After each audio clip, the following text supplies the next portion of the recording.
last of the sparks. My name is Aaron Sparks. Back in February 2008, I decided I needed to change my monotonous life. Whether that change would come in the form of a new job or a new toothbrush, I didn't know. I was never the most adventurous person. I've always found it difficult to veer away from my comfort zone, and the limit of my existence usually depended upon which book I was reading at the time. It took me a while to realize that most of the happiness in my life was derived from works of fiction, from stories I often found myself lost in for days at a time. I was an avid bookworm, as miserable an expression as that is. Once I realized my true outlet, I immediately knew what I wanted. I purchased a small shop, quit my boring job, renovated the building, and transformed it into a bookstore. I'd never been happier. The next 2 years were the best of my life. The store had become a huge hit with the locals. My perspective on work had been completely altered, and I was feeling genuinely happy for the first time since my childhood.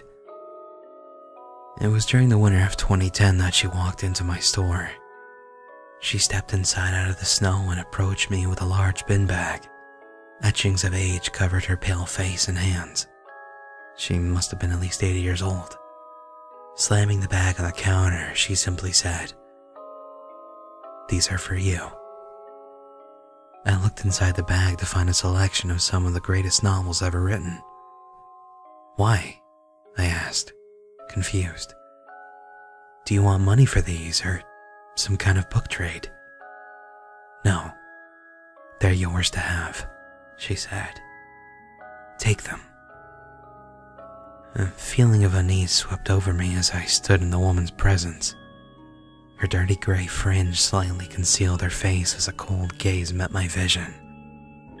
"Are you sure you want me to have them?" I asked. "Wouldn't you rather sell them?" "No, I have no use for them, or for money." "Okay, thank you. What's your name?" "Lucy." She departed from my store shortly after muttering her final words. I found it all too strange that somebody would give away such great books for nothing, but I suppose some people are just nice. I made my way home that night and took the books with me so that I could go through them. I piled them all up on the table and was surprised to see that all of them were in fantastic condition. A couple of them seemed to be first editions, and others were versions I had never even seen before. It took me a moment to realize it, but the novels that I was looking at were not as I had remembered them to be. The first book that I picked up was The Green Mile. On the cover there was an image of John Coffey, smiling and holding 2 dead naked girls. I opened it up and flipped through the pages. In this version of the novel, he was in fact guilty of the rape and murder of both children. I made my way to the end of the book and read through the execution scene. All of the officers who had originally grown to love John Coffey in the original novel were now laughing uncontrollably and screaming racial taunts as he was being executed. My eyes had seen enough, and my stomach had felt enough, too. The next book I picked up was The Catcher in the Rye. The artwork upon the front page seemed to be of a dead body splattered on the street, as seen from an aerial perspective. I flipped through the book until I reached chapter 14. After Holden Caulfield speaks of messing with the idea of suicide, he suddenly breaks down in tears and jumps from the window, cracking his skull on the pavement below. The book abruptly ended after that. I then picked up Lord of the Flies. The defining image of this novel was of a large child with the face of a pig. He was covered in blood and surrounded by decaying corpses. After thumbing through a few pages, I reached a point of the story in which Piggy is described as being non-human, vicious, and a hungry animal. A chapter or so later, Jack insulted Piggy, which led him to lose his temper and rip Jack apart. Piggy then proceeded to kill and eat the rest of the children. The remainder of the book was the same line repeated over and over. Piggy sat alone on the island waiting for death. I read through the few books that were left in the pile, and they had all been changed in some sick way. The Great Gatsby, Wuthering Heights, To Kill a Mockingbird, Ulysses, every one of them.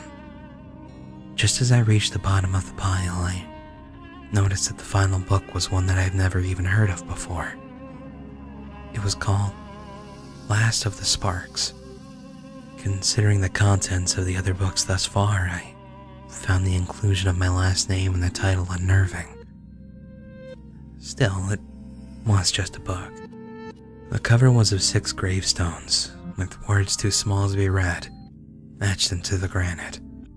I looked at the top corner of the book and noticed there was a sell-by date on it. June 4th, 2013. I nervously opened it up to the beginning of the story. Chapter 1. Alice Sparks. My stomach dropped as I read my mother's name upon the page. I felt dizzy and confused as I anxiously made my way through the chapter.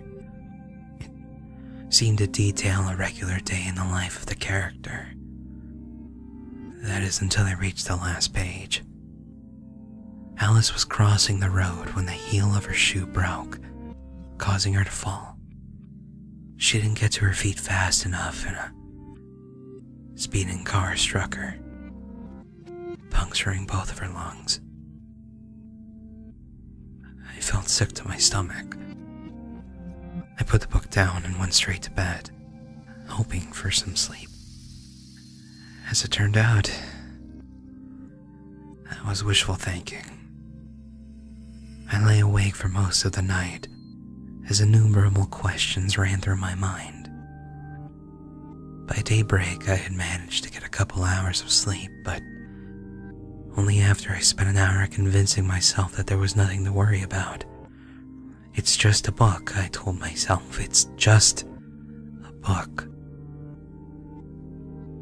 The next morning when I got to work, I was feeling worse for wear. It wasn't until lunchtime that I began to perk up and regain a bit of energy. Then the phone rang. I answered the call, and I heard my father sobbing on the other end. I immediately knew what had happened. I closed the shop and ran to the hospital, but it was already too late. She was gone. The victim of a hit-and-run driver going 60 in a 35, they said. I spent the next couple of weeks helping take care of my dad. Me, my brother, and my sister stayed with him in turns and looked after him. We all looked after each other. It wasn't until a few months later I picked up Last of the Sparks again. It had scared me so much the last time that I considered tossing it in the trash. But I never did. Rather, I felt strangely compelled to hang on to it. I opened the book up to page 37. And there it was. Chapter 2. Patrick Sparks. The story was more of the same. A day in the life of a man that bore my father's name. It documented an ordinary day. Ordinary, that is, until the part where he shot himself in the kitchen whilst on the phone with his son. Suddenly I was possessed by an urge to run to the phone and call my father, to speak with him, comfort him. But then I realized what I may be doing. Before I had the chance to hang up, someone picked up on the other end. Then he was gone. I got my black suit and tie out once more and repeated the same process for another parent. It ruined us all. After the funeral, I refused to touch the book. What if I caused these deaths by reading it? I couldn't go through it all again. But on Christmas Eve of 2011, I got a phone call from my brother's wife, Heather. Will had been putting up Christmas lights on the roof when he slipped on a patch of ice-coated shingles and broke his neck. He died almost instantly, the coroner said. I lost it. I threw the phone at the wall and began to sob into my sleeve. Anger took the pain away for a moment, long enough for me to pick up the book and read through chapter 3. It was exactly as Heather had described. I fell asleep and woke up the next day with the book still on my lap. I decided to read ahead and discover who would be the next to go, whether it be me or one of my sisters. Whoever was next, I was determined to warn them, or give myself advance notice, as the case may be. I turned the page. Chapter 4. Mary and Sarah Sparks. I rushed through the story as fast as I could until I reached the end. Both my sisters and their partners would drown in a lake after colliding with another car on a one-way bridge. That same sickly feeling overtook me. I met with my sisters later that day to exchange gifts, and I told them as calmly as I could that they ought to be careful while driving. I tried to sound as sincere as possible as I mentioned the lake, the bridge, and even the fact that all 4 of them would be in the car at the same time. Of course, they didn't take me seriously, chalking up my apprehension up to fears of losing more loved ones. But at least I told them. Mary and Sarah drowned 8 months later in August 2012. Following the funeral, I picked up the book and turned to the final pages. Chapter 5. Aaron Sparks. But I didn't read it. I decided I'd rather not live in fear for who knows how long. So I decided to save it for a later time. After all, there was a sell-by date on it for a reason. Everything has been normal for the past 5 months or so. I've lost interest in reading, though, so I'm back to my old miserable self. I questioned myself every day as to why the old woman was doing this to me. But it doesn't matter. It's all gonna be over soon anyway. I've just finished reading the final chapter. It's June 4th, 2013, and I'm sitting in my basement, waiting for her to arrive. That's the way the ending goes. Or so I've read.